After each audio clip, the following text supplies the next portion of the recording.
নমস্কার বন্ধুরা, আজকের দিনের জন্য আপনার কিছু গাইডেন্স। আপনার জন্য আজকের দিনে কি গাইডেন্স আছে সেটাই দেখে নেব। টাইমলেস রিডিং যে দিনে দেখবেন এটা কিন্তু সেই দিনের জন্যই গাইডেন্স। ওকে, স্ক্রিনের ওপর ডাবল ট্যাপ করবেন কার্ডের এনার্জির সঙ্গে আপনার এনার্জি রেজোনেট করার জন্য।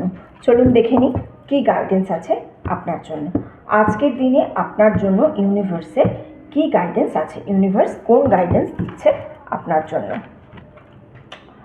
ওকে, নাইট অফ সোর্ডসের এনার্জি পাচ্ছি আমি। ইউনিভার্স বলছে না, stop your time for chasing.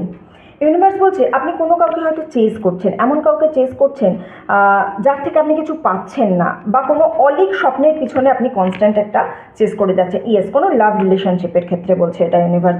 যে কোনো লাভ রিলেশনশিপ আপনার আছে, এমন কোনো সম্পর্কের মধ্যে আপনি আছেন যে সম্পর্কে হয়তো আপনি দিয়ে যাচ্ছেন কিন্তু সে কিছু দিচ্ছে না, তো আপনি তাকে কনস্ট্যান্ট চেজ করে যাচ্ছেন। আপনার মনে হচ্ছে চেজ করলে হয়তো আপনি তাকে পাবেন, বা আপনি যদি তাকে কনস্ট্যান্ট কিছু দিয়ে যান তাহলে হয়তো সেও আপনাকে কিছু দিতে থাকবে।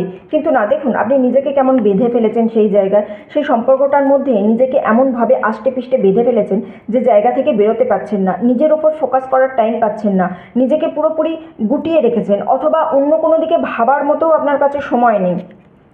ওকে, ইউনিভার্স বলছে না, দ্য হুইলের কার্ড পেয়েছি আমি।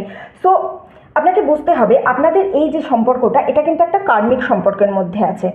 এই সম্পর্কটা থেকে আপনি কিন্তু কোনোদিন সত্যিকারে বলতে খুব বেশি কিছু পাবেন না, আপনাকে কনস্ট্যান্ট দিয়েই যেতে হবে এই সম্পর্কে।